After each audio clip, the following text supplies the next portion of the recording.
I'll make it very quick because this is the star of the evening.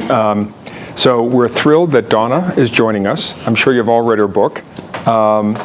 Just say quickly that I've known Donna close to 20 years now. Oh my God. And we have worked in different countries around the world. We spent a lot of time actually working in Sri Lanka on the peace process almost 18 years ago. And Donna had worked there previously, and we'll tell you more about her experience working in other peace processes around the world. And almost 10 years ago, Donna's been affiliated with Harvard for a long time and worked a lot with Herb Kelman, who is one of the pioneers. He's a social psychologist by training, but designing what's called the human needs approach in conflict resolution and reconciliation. And Donna has been a key contributor to that. But maybe 8 or 9 years ago, a former graduate student of Donna's from Colombia became the first female defense minister under President Uribe of Colombia. And in a very sort of machismo society, she was trying to give all these male generals orders about how to deal with the FARC, how to deal with ELN, how to deal with everybody else, and they wouldn't listen to her. So she reached out to Donna and she said, do you think you could come down here to Bogota and convene a session with me and some of the top generals and take us through a bit of a workshop? So Donna called me up and we sort of brainstormed, and we both agreed that our good friend Jose Maria Argueta should participate in it. So Donna and Jose Maria went down to Bogota, and the Minister of Defense, and I think Donna recommended, okay, you need to establish your credibility in front of these generals beyond the role you were given. So President Uribe, who is a hardliner in a sense, came in, he sat there, he was going to be there for 1 hour. After hearing Donna speak, he canceled his schedule for the next 2 days. And he spent the next 2 days, and Donna will tell you that one of the things, and I think it's mentioned in this book, how she got these generals, and these aren't like, soft generals in Canada, for example. These are really hard generals who've been fighting a war for 30 years. And she got them to really open up and to really, in a couple of cases, get emotional. So Donna, you don't have to get all of us emotional here tonight, but you have to connect, which I know you will, to why dignity, which we can take for granted, is one of the most powerful drivers of human need, not just behavior around the world. Tim and I have been working together, in different parts of the world, but many times we would figure out how to work together. And honestly, the one thing about the work that I've always done with Tim and Ina too, and it used to be called something before it was called Beyond Conflict, but one of the things that we held dear was the fact that when we're working in these miserable, horrible, painful, excruciating conflicts, that we also have to have fun in the process. And this guy, you probably already figured out, this guy is like a stand-up comedian. Have you shown that side? Yeah. Well, all right, so I'm hoping. Tough issues to be comedic about. Yeah, well, but you know what? I have to make a point about that, because when I was working with Archbishop Tutu in Northern Ireland, when we were convening the encounters between victims and perpetrators of that conflict there, we would hear the most excruciating stories during those encounters. We would hear the victims talk about what happened to them, and the perpetrator, the guy who actually victimized that person, was sitting right across the table. And so it was the hardest work that I've ever done, and it was the hardest emotional work. It wasn't so difficult, it wasn't as, well, let me put it this way. Working out some of the political issues when I would convene dialogues with parties was basically a piece of cake compared to what it was like listening to these testimonies of people and what they'd been through. So at the end of our first day, and it was a BBC television program, so everything was being recorded. We had 8 cameras on us all the time. And so at the end of the first day, 8 hours worth of filming, we were exhausted, absolutely exhausted. We walked out, the facilitation team and then a couple of the producers, and one of the producers said, you know what, we should probably sit down for a while and debrief this. You know how we always debrief things. We should really sit down, talk about what we did that was good, talk about what we did that was not so good, and see how we can improve our facilitation for the next day. Makes sense.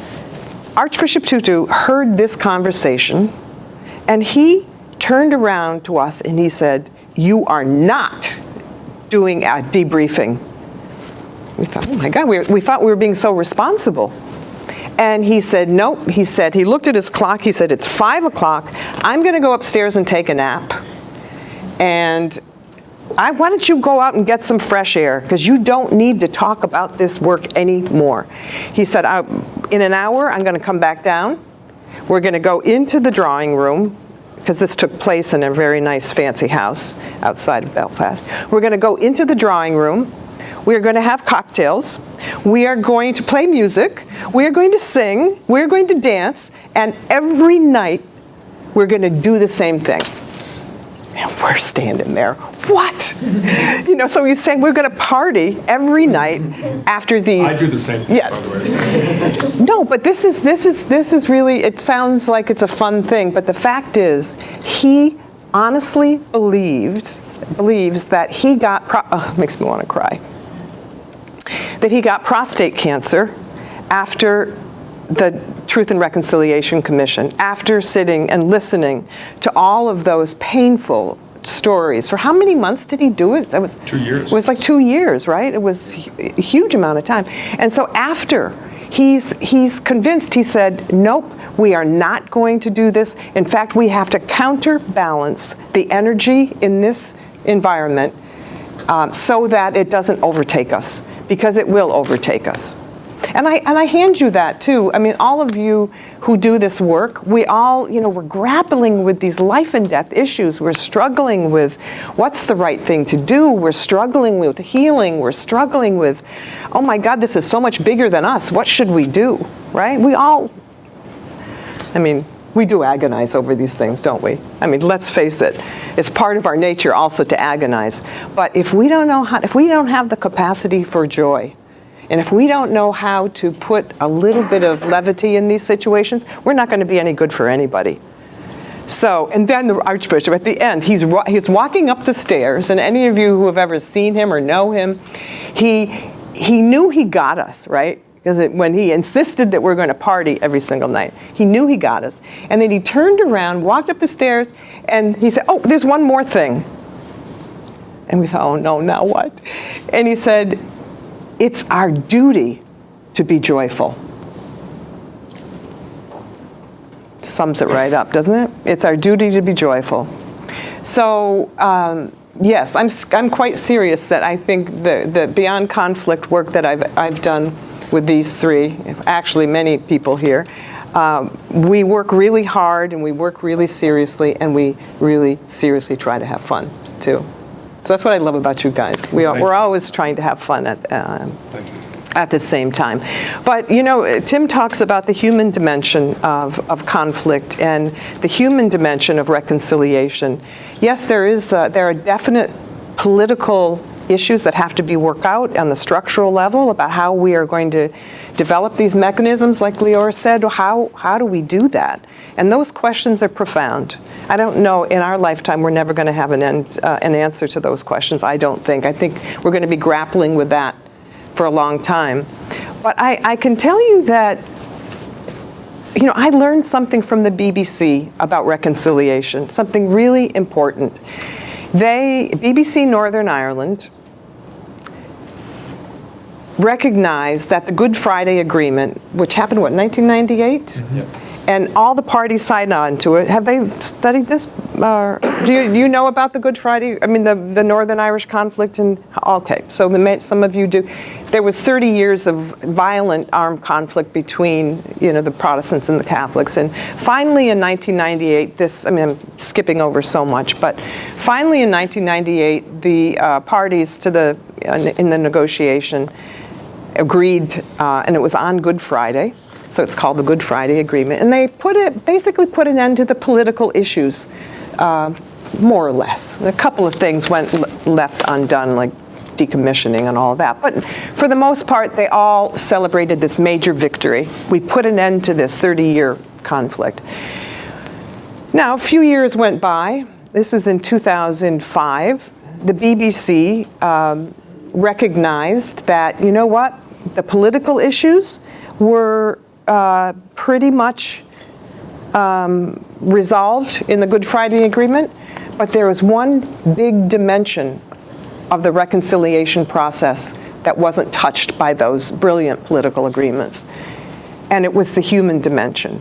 It was about the human suffering that both sides of the conflict and the parties in the conflict had endured, and they could see it because they could see in the streets of Belfast, in the Protestant communities, in the Catholic communities, the murals were still up, the hatred, the interpersonal relationships between Catholics and Protestants was still in trouble. And so they recognized we've got to do something. We have to demonstrate a healing process here. What is it going to look like? And so they did these television programs.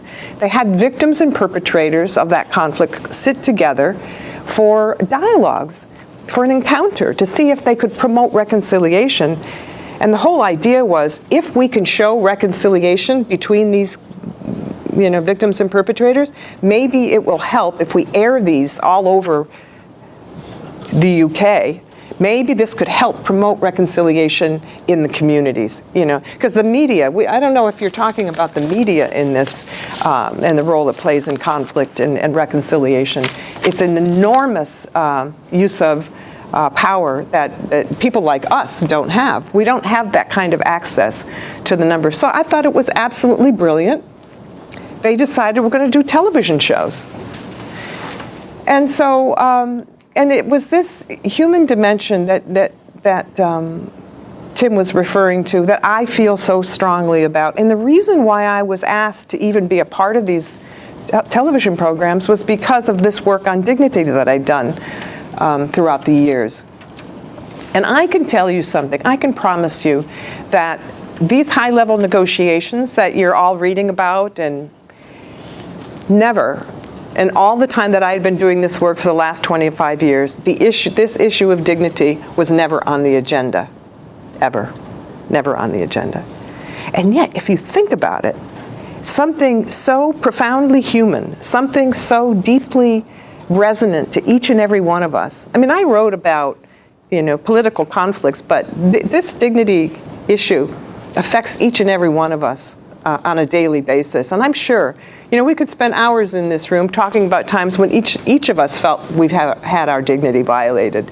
So the fact that this gets played out at these big international levels of these international conflicts is no surprise to any of us who have been studying human behavior and who have been studying the human dimension of conflict.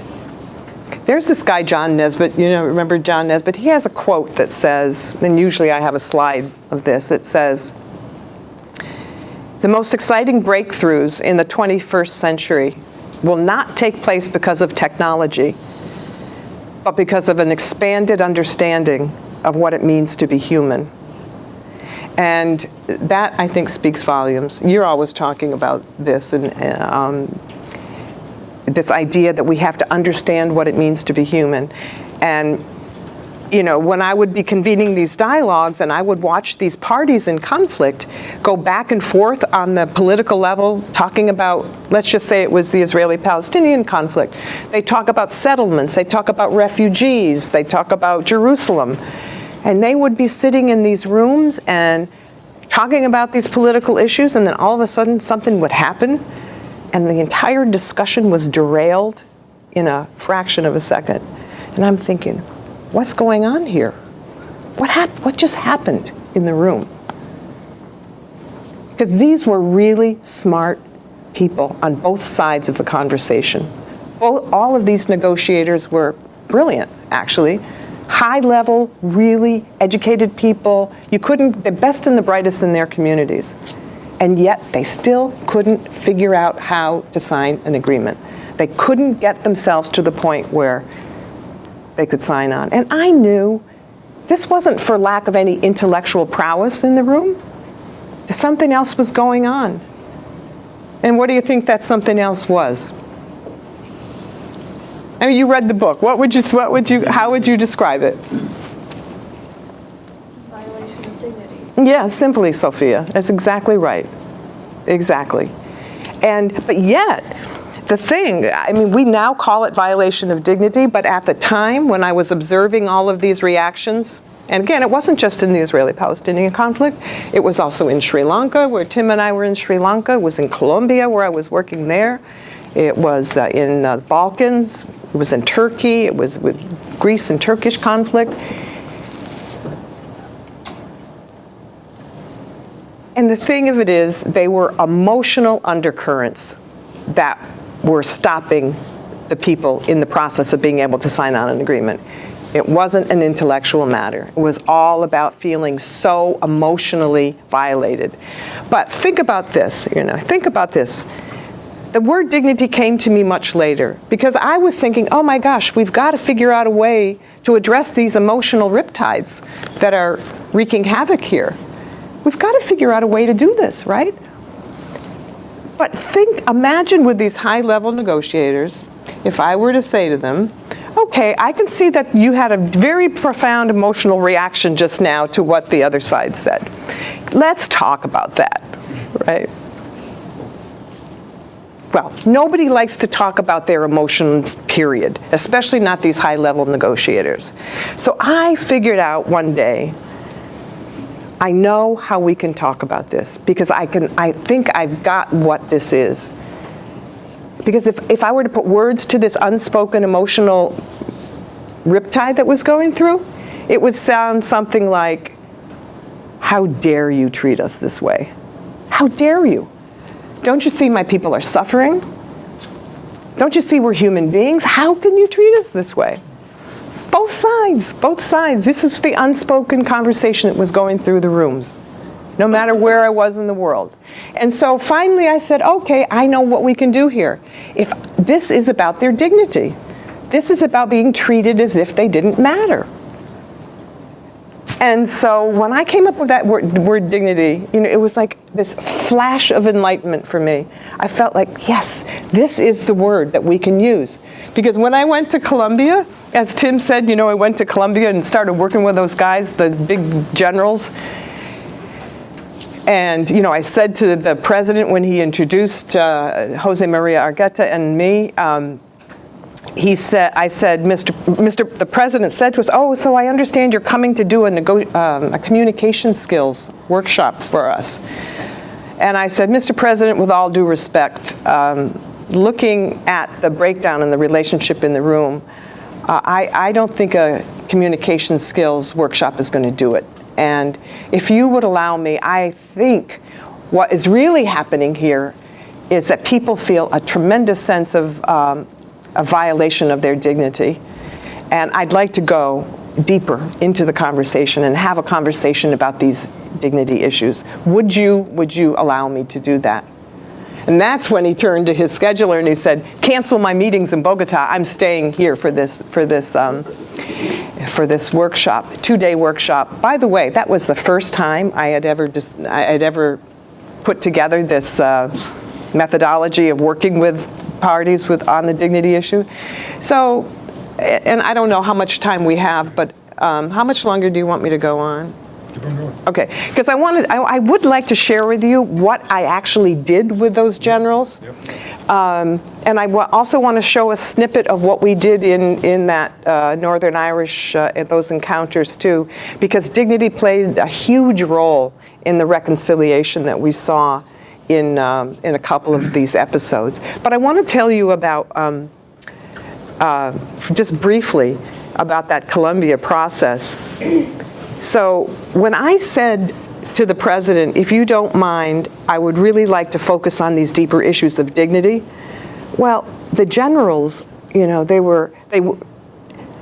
of them were on their cell phones and I had to ask them to put them away. But when I mentioned this word dignity, there's something happened, something shifted inside them, like, oh, maybe, they were shocked, first of all, that I even used the word. But then we proceeded, and I have a policy now, which I learned back then, that you don't start a reconciliation process or a conflict resolution process right away by talking about the political issues that divide you. If you rush to try to figure out what the solutions are before you understand what the problem is, you're never going to get to the right answers about how to resolve the conflict. So I decided at that moment that what I wanted to do was, with these two parties, was to make them students of dignity rather than the military and the Department of Defense. So I started out for the first day giving them a Dignity 101 lesson. You know, I went over the elements of dignity. You know, if those of you who read the book, I have 10 ways in which people feel that their dignity is honored. I went over that. I went over a lot of the basic understanding of how to approach something with, you know, using the dignity model. So they basically learned, first of all, what I wrote in the book.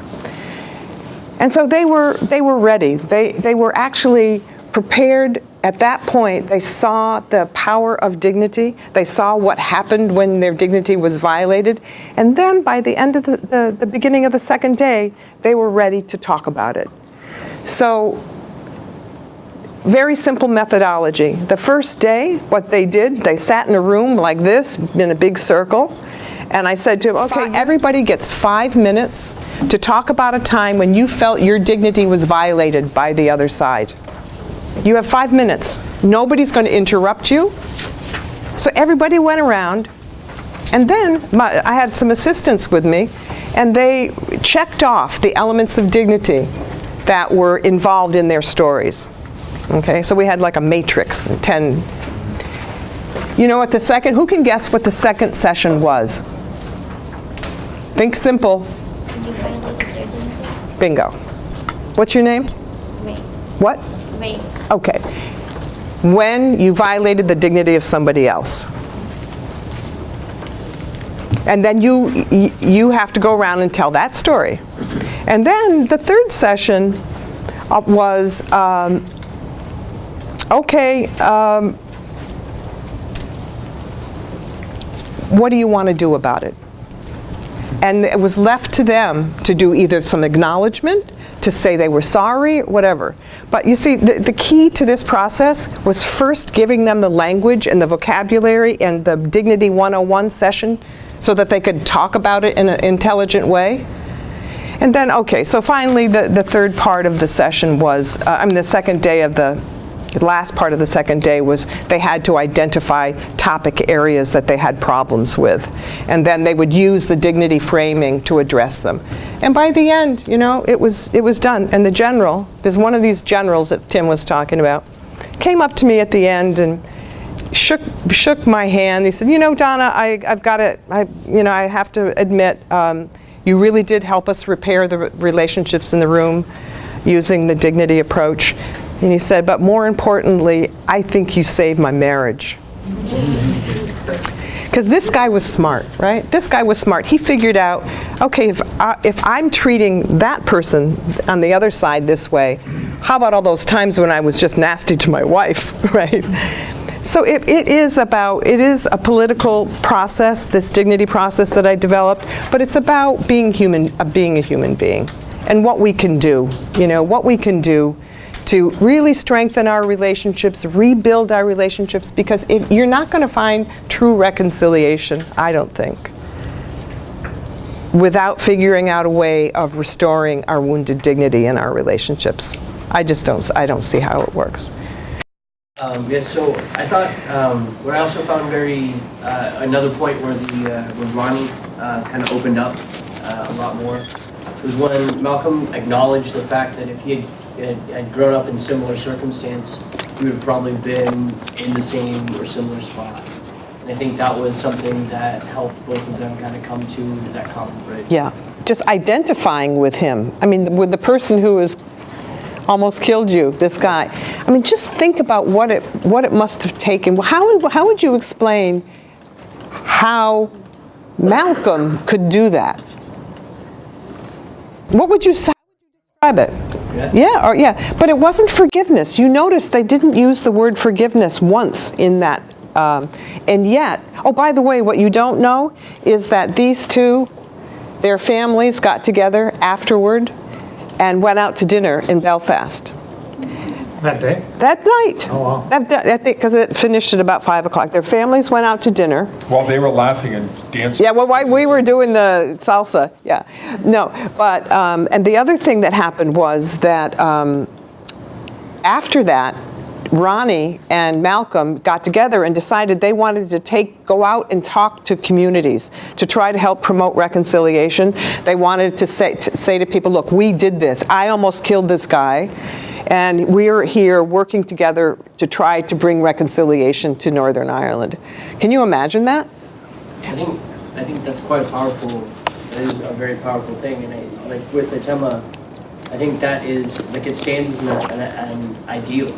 Although, I don't know, I've been in nowhere near that dire of a situation, but I don't know if I could even identify with someone as Malcolm did. Well, what do you think it took? I mean, anybody. What, Sophia? Can I just throw out a quick point? Oh, yeah. To your point there, Gunnar, the difference between forgiveness and understanding, right? And even Ronnie said about understanding, that you understood me. He even used the word understand. And forgiveness is a personal choice of the victim. But understanding is almost a responsibility. And I think that's the key thing. I think understanding is a responsibility, forgiveness is a choice. Mm-hmm. And I think to understand what is going on, the policeman said, I understood that you had a belief and I had a belief, we had jobs to do. That was the beginning in that conversation of him laying out the framework that I understand. And then as the conversation went on, he could feel more comfortable. And I think there was a shift going on, probably literally in his brain, to feeling more comfortable to say, I understand more as I hear you. So I think that understanding on both sides, I would sort of put out there, is a responsibility. Where forgiveness isn't. That's a choice that's up to the victim to decide for themselves. And that's where authenticity has to come in, I would say. Where understanding is an attempt to say, let me see if I can understand where you're coming from. Why would you do what you do? Where I think forgiveness is a choice that's based on something that's deeply emotional and less sort of rational. And understanding is to rationalize, because then I think it allows for somebody to sort of rearrange. As I said in the first class, I asked a neuroscientist, what is the difference between fear and hope? And I said, how does that process actually work in the brain? Hope is something that you have to rationally think about to articulate a new vision, where fear is so deeply rooted in the ancient part of the brain.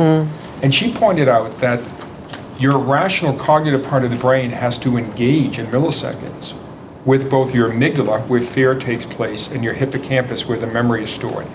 And you have to rearrange those memories and figure out what fears are associated to create a new vision of the future. And so to understand, I would say, is probably the same process. But forgiveness has to come at a point where you decide for yourself. I thought that possibly the strongest piece of what Malcolm said to Ronnie was when he said, I get very angry at injustices that I perceive, and I feel violent towards the people who do them. And he said, I could kill. Yes, he said I could kill. And that, even more than if I was you, I might have done the same thing. It was like, my feelings match your feelings. Of injustice. That's the connect. That was connect. That's I haven't heard that before. I really appreciate that comment. Thank you. What's your name? Lauren. Lauren. That is a new one for me. So thank you. Thank you. Anybody else? What? Okay. So Brian, and then Fernando again. Yeah. I was struck when he said, Ronnie said, it's not personal, right? Insofar as he said, I mean, you can distinguish it from cases where it is personal, right? And perhaps in some ways it's easier to understand when someone says, look, you have to understand what the circumstances were, right? I mean, we're doing a job, and you're preventing us from doing this job, and we think our job is a good end. And although I didn't want to personally, harm you, right? I needed to do this. You know, Brian, that's funny you say that, because I gave this talk and showed this episode to a group of military people, and the first thing they said was, of course, they're not going to forgive each other. They're fighting in a war. Combatants don't forgive. This is their job. This was our job. And in fact, I know exactly why he did what he did. And so they were identifying with each other. And I think understanding is critically important, as Tim said. I also think identification, when you can see yourself in the eyes of the other, I think that's equally as important. So all these things, but yeah, you ask a military guy and they'll say, of course this is what's going to happen. Right, 'cause that was- Okay, we had Fernando, and then you're next after. Okay. I definitely agree with both professors. Like, they found a common ground in their sense of duty, Duty. that it wasn't about them personally. It was just, these guys were shining his ideals. Exactly. That was his duty. Yep. And the police officer was doing his job, and that was his duty. So Yep. they found common ground in that. Yeah. I was about to say something similar. Your name is Helena. Helena. Yeah, but it was ironic that they found respect for each other, and the fact that both men didn't take it personally. They both were doing a duty, and Malcolm says, if I was in your place, you did what you were Yes. you were believing was right to do. And I think that's what gave them the understanding, but forgiveness wasn't possible because both of them admit that they went into it knowing that they might have to do harmful things. Have to kill or And the whatever. fact that they accepted that wasn't acceptable to the other side. No, I think that's a very interesting point. I think, well, Ronnie said a couple of times, well, when you're in a situation like this, you have to accept the consequences of your actions. Remember, he said that a couple of times. But anybody else have any comments? Sophia did. I see you. I can see you're going to say something. Who? Well, Sophia first, and then you're next, okay? I was just going to say another word to use aside from identifying and understanding. It's just sharing. Just another word to use. Yep. Okay. So, did you want to say something? It's a little bit outside of the box. We like that. You happen. That's fine. Context. That's Not okay. saying anything deep. That's all right. Saying it's a little bit. What's his name? Last week we had an individual. I'm assuming. Excuse me, but would you tell me your name first? My name is Philip. Philip? Yes. Okay, Philip. Okay. Last week, I'm assuming that we had a black victim, which we had spoken to here. And then last week, she spoke of, I'm assuming, was a black perpetrator of violence upon her. This week, we have, and also, these people were both natives of one country. They shared cultures probably across the lines from a history standpoint. Same thing is going on here, what we just saw, except they were both white and Ireland. So I can understand where a lot of the forgiveness or understanding can come in to play because of those shared nationalistic and perhaps even tenuous cultural feelings that they have. So you can relate a whole lot easier. Now what happens when you throw the opposites? And there's another person from a history, cultural standpoint, has always been looked upon as an outsider that has maybe inflicted violence and become the perpetrator or the victim. Where does that, I personally believe that the dynamic of that discussion, that understanding, forgiveness, anything that's going on between those two parties, I think there's a little bit more of an element that goes onto that. Would make it a very, very hard discussion for those two people to have, because especially after a discussion is over, we both have to go back to society where all that history is still there, things haven't changed from a social standpoint. Yeah. So it's hard for me to, not me, but that individual to get over that once you go back home. That's always the true test, you know. You're right. going back home and re-entering your community. And a lot of the times when these sorts of things happen in these conflicts, when they do go back, people are looked at as traitors a lot of the time. So they do talk about courage. This is why I hope I'm understanding your point. Do you see what I'm saying? That going back in, it takes real guts and courage to go back in there. But this, go on. No, I was just going to say, Philip always, like most people in this class, ask insightful, good questions. And I would say that in my experience, I often hear communities who feel disempowered, that they have an intense competition of victimhood within their community. Who is suffering more? People don't understand us. And we are second and third class citizens. And I remember going to Northern Ireland and meeting Jerry Adams and Martin McGuinness. And there was a man, David Irvine, who was a Protestant paramilitary leader. And Jerry Adams and Martin McGuinness, and like this gentleman here, went into Lanka, one of those prisons. And they went in there as IRA members thinking they were second-class citizens. And then they meet these Protestant loyalist paramilitaries, and they realize, shit, they're second-class, they claim. We're third-class citizens, right? So there became this pecking order of who was suffering more. And what they found is, we have more in common with each other because we've been marginalized, dehumanized, and discriminated against in our own communities for a long time. And who's doing the shooting and killing and suffering? It's us. And we have more in common with each other than we do with many elements of our own Catholic or Protestant communities. And there used to be a saying, there was a book that came out when the Irish became white. In Northern Ireland, the Protestants said, we are not Irish, we are British. And they come from a different religious tradition. And there was a tension within the Protestant community of Northern Ireland between the Presbyterian or the more Calvinist tradition and the High Church of England, which is closer to Catholicism. In the Presbyterian Church, they don't have bishops.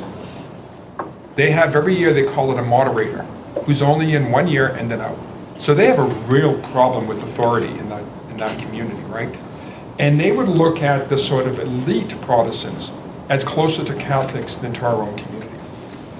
And Catholics view themselves as distinct from the rest of Northern Ireland. So the reality is, they may be two white people, but they see themselves as different colors. And the joke that used to have in Northern Ireland is somebody comes up to, an IRA guy comes up to a Protestant and says, or comes up to somebody and says, are you Catholic? Are you Protestant?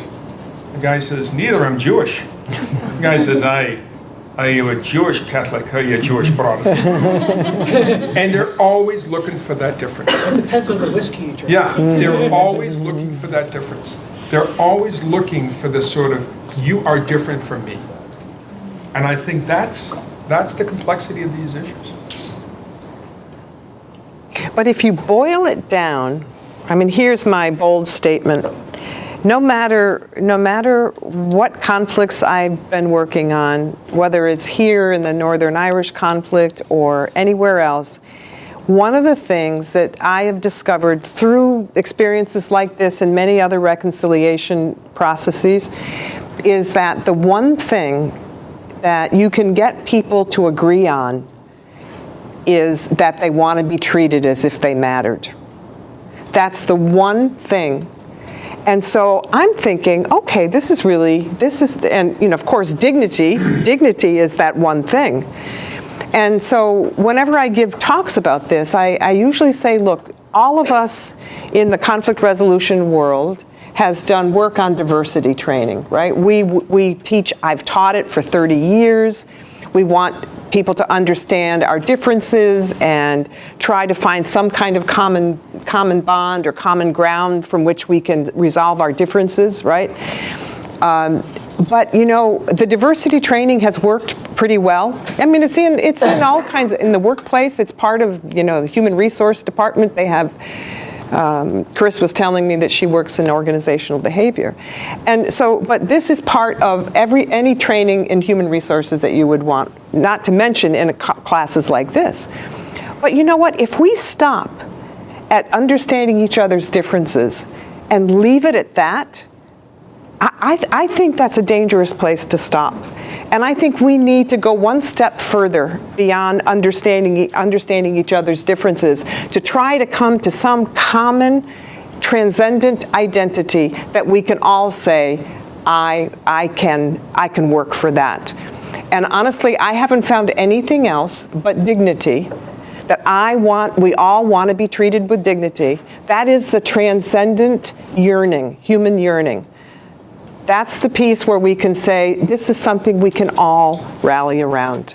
And this is why I think this episode did so beautifully, because I cannot even begin to tell you how we tried to structure that situations where everybody, the perpetrators and victims alike, felt like they were being seen, they were being heard, they were being acknowledged, and that they had their time to tell their story. If you notice, I mean, I told you this was a 40-minute episode, but this took 8 hours of back and forth, and the editing that they did, it was beautiful editing, because he just basically captured the essence, those moments of transcendence there. But and so I'm thinking that if we could, I'm not even hoping for forgiveness. I mean, Brian's saying this is a noble aspiration. I think it's very noble aspiration. But I'm saying, look, let's try to treat each other with dignity. Let's see if we can't get to that point before, asking people to do what feels very difficult for them. Because as I said in this piece that I wrote at the last chapter of the book, this treating each other with dignity, the way those two guys did, they achieved reconciliation that was more than just, genuine and authentic. These guys decided they were going to go out and work together. So it wasn't just about their moment, of reconciliation. They wanted to perpetuate this. So, Brian, did you want to say something? I could go on about this one, but I asked this question, but what would you say to an organization or entity that unconditionally rejected everything that you just said? Let's say ISIS. For example, how would you apply the principles that you developed in the book? Well, you can see that one of the basic principles is that you can't do this without having an opportunity to try to sit face to face with people, right? They don't want to sit face to face. No, I know. I'm. What should we do, though? What can we do? Can I just add one thing? Nir and I, many months ago, wrote an op-ed together, and looking at why would Westerners join ISIS. And one of the consistent things as to why they joined is because they felt that the dignity of Sunni Muslims was being violated. So the common thing is that was a core reason why they felt they had to do what they did. So the question is, if many of them joined ISIS, sort of like our friend from the IRA, he knew he's either going to die or going to prison. Right. That's the same with ISIS people. So in a sense, it's like I am defending my community. We are under threat. Others have violated our dignity. So if, God forgive, one of us had a chance to sit across from ISIS where they weren't in prison and being tortured, but really having a conversation, I think a starting point would be to claim or to remind them that you understand, that dignity violations was the reason. If I could add a slightly more pessimistic twist on this, which wouldn't surprise you terribly, right? If you read Donna's book and if you look at the elements of dignity, a lot of them are about recognizing people as individuals, recognizing that you're not just, a Catholic, or you're not just a Protestant, or you're not just a You're a human being. You're a human being, but specifically you're also a human being with your own projects, with your own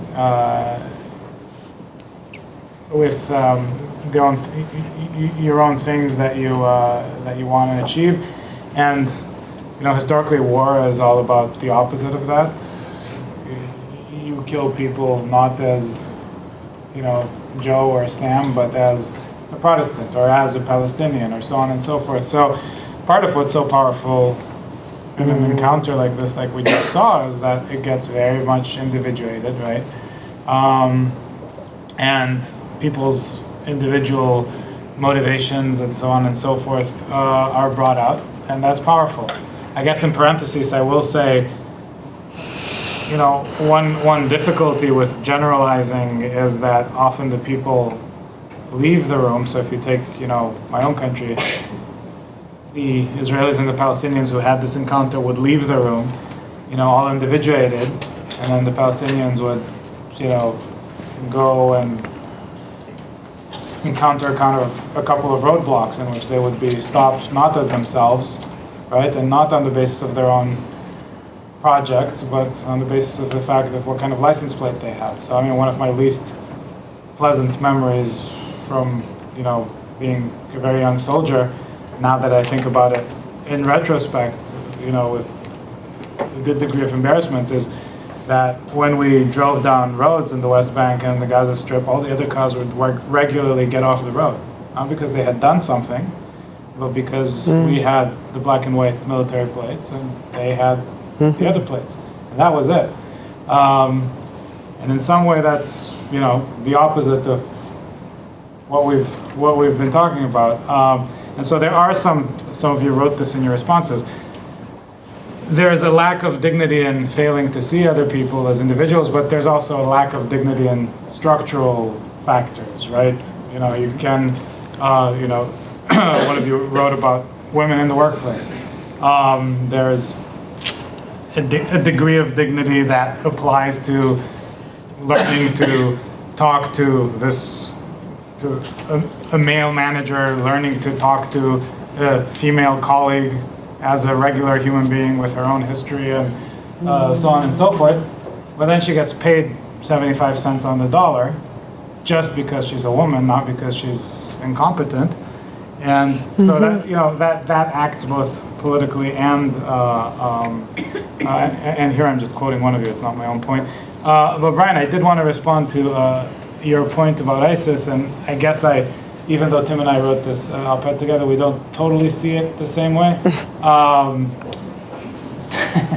And that's a good thing. And there, people have needs beyond just being individuals with a history and so on and so forth. So part of what explains the ISIS phenomena is part of the attraction of ISIS is that people lose their individuality. They lose their individuated projects. They get swallowed by something much greater and much bigger than them. Even, to be honest, if their cousins were treated beautifully. It's just the same kind of adrenaline rush that you get much more benignly in a great soccer match. Not in baseball, because nothing ever happens, but in soccer, yes. But you see my point, right? So I think that part is, not everything can be solved. I think that part is irreducible. That's why ISIS is going to exude a real attraction. Right, but I mentioned ISIS only because, and maybe you could correct me on this, it seems like they're kind of a sui generis entity, right? Yeah. There's, unlike, say, the case of Northern Ireland, the IRA, they would have given up the fight had certain conditions been met, right? The PLO would have given up the fight had certain conditions been met. What conditions can be met I'm not sure. for ISIS to give up the fight? I mean, and it seems to me that that's what's the real challenge. Yeah. Can we force them to accept these conditions? I mean, it seems But like you know, that's the only way to. The funny thing is, Brian, I mean, I've worked in Libya, I've worked in Syria, and this word is an everyday word. Dignity is an everyday word there. And especially in Libya, right after Gaddafi's downfall. And there is such resonance to this idea, and I don't think it would be hard to convince them that these 10 elements that you see on that is something that underlies a lot of their rage and their anger toward the West. And it's not just it's not just in the Middle East, of course, it's everywhere. But I think if I had a chance to really make a educated guess about whether this is something that they would say, yeah, this makes sense to us. I would imagine that they would. Would they sit down and have a dialogue? Would they want to engage? I don't even think they want to engage. I'm not sure. But I can't say that this wouldn't be important to them. Can I just say one thing? I'm happy actually. And then this guy here wants to say. One just quick comment on both what Nir just said and what you were saying about dignity. You know, one of the challenges is you could have a workshop and you could talk about dignity, and then that Palestinian gets stuck in the Gaza gate and just humiliated yet again, right? But as I listened to you speak, I thought to be consciously aware of dignity is like a parent telling your child, when you walk out to a busy street, look to your right and look to your left. That's really great. I'm going to borrow that. And to me, I would say it's not about workshops in any area. It's about developing a sense. It's like before you step out the street, you don't want to get hit. Before you go out in the world, whether it's leaving this classroom and going home, or if you're working in conflict or any of these issues, to recognize, how am I treating this other person? Because as you once told me, which you haven't said tonight, that we are hardwired to recognize when our dignity is violated by others, but we are not hardwired to recognize when we violate somebody else's dignity. So I would take away from dignity is to say it's like having that second sense, to appreciate, or sixth sense, to appreciate this is like looking left and right before you stepped into a busy street. That is brilliant. Am I putting myself Brilliant. at risk? And am I putting others at risk? Because, you know, you may get hit, but you may cause a pileup that a lot of other people get injured. And I think that's the question, it seems. That's good, Tim. That's really great. Well, I think the thing. Your name is what? My name is Grant. Grant. Yeah. Dignity is a very fragile thing for everyone. But it varies in consistency based on the individual. So I think like a big comparison that was made between the IRA and ISIS. ISIS is demanding a much higher level of recognition and therefore demanding a much higher level of dignity. And the IRA, so far as I know, is just demanding equality and recognition. And a united Ireland. Yeah. And their identity. They want their identity. It's all of those, actually. Yeah. Yeah. And ISIS is more demanding superiority. And their vision of dignity is much more fragile and it's much more easily violated. Now, I just think that it's important to understand those distinctions even in everyday life when interacting with one another, is that some people have a much higher level of dignity than others. For instance, it's much easier for me to apologize to my sister than it is for my sister to apologize to me. And you would say that. Call your sister. All right. So Grant, let me just put a nuanced spin to what you're saying, because I think we're all equal in dignity, frankly. But I think where we differ is in terms of dignity is that some of us have had worse experiences of having our dignity violated, which makes us much more sensitive to having our dignity re-injured, all right? Okay, so, but it's not like more or less. Yeah. Okay, that's great. Are you all with me on that one? Desmond Tutu once said that when he and his wife get in a fight, it's difficult for him to say, I'm sorry to my wife. And I would just add, when that dignity like that, I think it's a mistake to conflate that there are different degrees of dignity associated with ISIS versus the IRA versus any other group. One thing I've learned in my few decades of doing this work, paramilitaries, guerrilla movements, gangs will have a number of people in there who are there because they feel a deep sense of grievance and they feel that their cause is justified. They've been marginalized, they've been screwed with, they've been X, Y, and Z. And their dignity has been as a community violated or as an individual, and they, in a sense, feel that they're increasing their dignity by joining together in a common cause. But the other thing is, you'll always find in every group a bunch of sociopaths. Let's be honest, a bunch of people who are criminal. 10% a bunch of people who would join a gang because they like violence. To your point, Nir, people who would join ISIS because they love the camaraderie and they love the violence. But to think that every group that resorts to violence, which is not easy to do, is there because they're all the same. Why are they the same is a big mistake. But in my view, looking at dignity as a driver of both conflict and reconciliation is important. It's like looking at shame. Shame is debilitating. And so I think there are several things that are core to what drives conflict, what drives reconciliation. But to have them as a sense, a guide for the world, that how am I violating somebody else's dignity? Because I know when it happens to me, but I have to be aware of doing it to others. I'm sorry. You're at your class. No, the woman here, what's your name? Clara. Clara's turn. So I think it's really interesting, the idea of kind of identifying the other person, or just that they are a being who has their own sense of dignity. Because you noticed in the video that the former RIA member says, he refers to him as, I shot, where was it? Shooting that person over there. That person over there. He says it and it's not with names, not with any like Yes. pronouns, and then you see their body language, they don't look at each other when they're telling their two stories. And then by the end of it, the policeman who was shot is actually asking him the questions.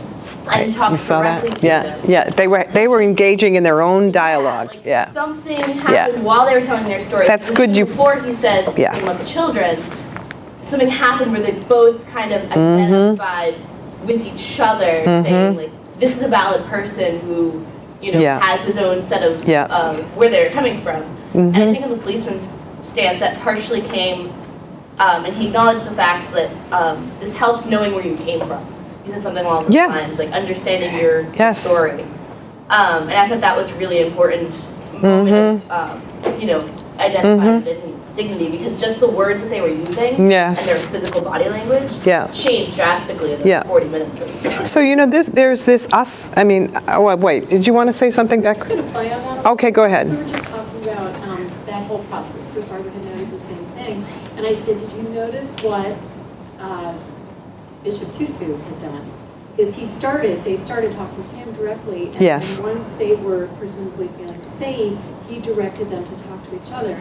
So his process was something to really watch. Those of you who are going to get into this process and this kind of work, he was amazing. The restraint that he used and how few words he used to let them speak what they needed to speak without much direction from him into the community. So I just wanted to add that. That was great. No, that's really true.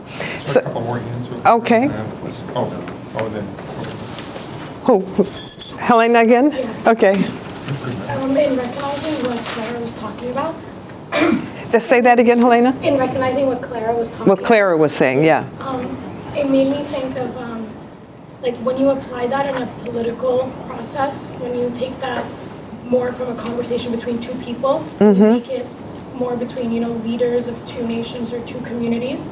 You start to recognize that they're unwilling to compromise as much because they want to protect their people's dignity. They don't want to compromise that dignity just for the sake of an agreement. it's not negotiable for them, right? Yeah. And I think in South Africa, we saw with the reconciliation trials how that was compromised. There was a generation that was okay with it, but we were talking about how now the current generation is kind of angry about that. They're re-looking at it, right? Yeah. And I think that when you take that to a political level, you start to see pride play into it. And I was wondering, do you think that's something that can be overcome? Is it something that just respecting each other as individuals and recognizing humanity can kind of deal with that? Or is that a wall? I think, and I was about to say this before, but I think the idea of giving people, creating the space for people to have this kind of reconnection that I think reconciliation requires. And it's a reconnection with the other's humanity. It's restoring the primal empathy that we all came into the world with. Yes, we have these mechanisms to defend ourselves, and we'll react. We'll get even with people who fight, who threaten us. But we also have equally as powerfully embedded in us this strong impulse to connect with people. And so our job, I think our job is to really figure out how do we create the space for people to re-engage at that level, not in this us and them mentality, because that's what war is about, right? Us, them is something that we have to fight within us. It's part of another one of our inherited mechanisms. We do, under circumstances of threat, of course, always, we begin to see people as us and them. But I think the only way to reconnect and get over pride and get over all these obstacles is to do what you saw in this episode, which was let them tell their stories, let the people who have suffered terribly have an opportunity for acknowledgement. Because when I asked the Archbishop, what do you think is the key component of reconciliation here? He said it's acknowledgement of suffering. Acknowledgement of suffering. Simple, nothing complicated, no big analysis. People need acknowledgement when something bad has happened to them. That's it. There it is. And so to create, Helena, these spaces where people can tell their stories and hear the story of the person who is your perpetrator. And Archbishop Tutu said to me, Donna, yeah, we want to create a safe space here for people to be able to reconnect with each other's humanity. But more than that, he said, we have to create a sacred space. Hey, can I just say... Wait. One last thing on that one. He said, we have to create a sacred space because when you're restoring wounded dignity, it is a spiritual matter, restoring wounded dignity. So, he's an archbishop, and of course he would say that. But all right, now go ahead. I would just add, and a couple of final questions I see, is to expand the space of what a victim could be. The structural indignities, because when I go into a situation and I do, whether it's in a workplace or whatever the organization is, I tell people we're going to work on two levels here. We're going to work at interpersonal dignity honoring, but we're also going to look at the structural issues that are also contributing. And Tim just pointed out that there's often this competition for victimhood in these conflicts that we're, and with Malcolm and Ronnie, I think if the real final analysis of what happened in that encounter was that they both saw that they were both victims, and they were victims of a dysfunctional political system, a truly dysfunctional political system that pitted them against one another in that way. And like you were saying earlier, they were the ones who were, the victims because they were doing the killing too. They were the ones responsible for. So when you have to look at both. You have to look at the structural indignities that are perpetuated, whether it's something in society like racism or sexism or homophobia, whatever those structural issues are. That is equally as important to look at when you're doing a dignity intervention as how you and your former general interacted interpersonally, right? So it's both. We really have to do both. One without the other is not going to have a lasting impact on changing the culture in the relationship. So, did you want to say something? Well, I heard you say. I had a question for you. Okay, we hurry up because it's time to. The encounter, and it kind of relates, the encounter up there is from a professional point of view, right? Yes. From a dialogue facilitation point of view, is pretty much the holy grail, right? I mean, you get these two combatants who are trying to kill each other. They both survive. You bring them together. They're reluctant, but then they're resonant with one another, and then they start their own shop, basically, promoting reconciliation. Mm-hmm. What a deal. Yeah. Amazing, right? Perfect. And you get to broadcast it, so it has even more resonance. And yet, 10 years later, we're looking at Northern Ireland. We'll talk about it later in the course. The number one issue they're still dealing with is how do you deal with the past? Mm-hmm. Exactly. And so my question to you then is, do we just need more of these moments, or is there a difference in kind? Is there... What do you think? I'd be curious to see how you would answer that question. I think it's the latter. That's Oh, really? Yeah. I'm depressed. But that's where this course, we hope, can make a contribution. It's really up to you guys. I'm serious. Yeah, you're all. Because there's a world out there that doesn't have an answer. They don't have an answer. And Donna and I, a few years ago, wrote a piece about this very issue in Northern Ireland. And it resulted in a lot of attention, which is, they were arguing, should we have a truth commission? And we wrote no, because whose truth is being told? And I remember speaking at a conference, somebody said, and I brought up dignity and some other issues, and some guy raised his hand, should we have a dignity commission? And I was like, good Lord. I mean, like, where do we go? And so I like that idea. This course originated, frankly, from the idea that the world needs to have new ways of thinking about these that reflect realities.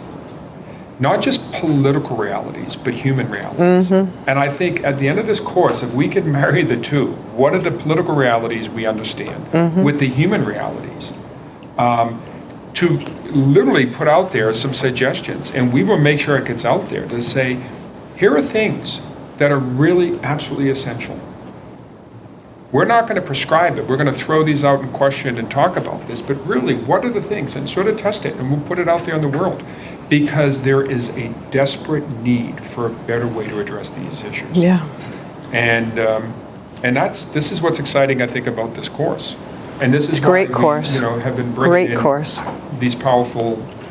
It's not a one-way thing. It's a course. It's a class. It's even more than that. It's a partnership, not between Beyond Conflict and Suffolk. It's between all of us in the class to say, how do we think about these things differently? Because and I'm really serious. There's a huge need for this out there. I think they know. I have a feeling they get that. More than enough. Yeah.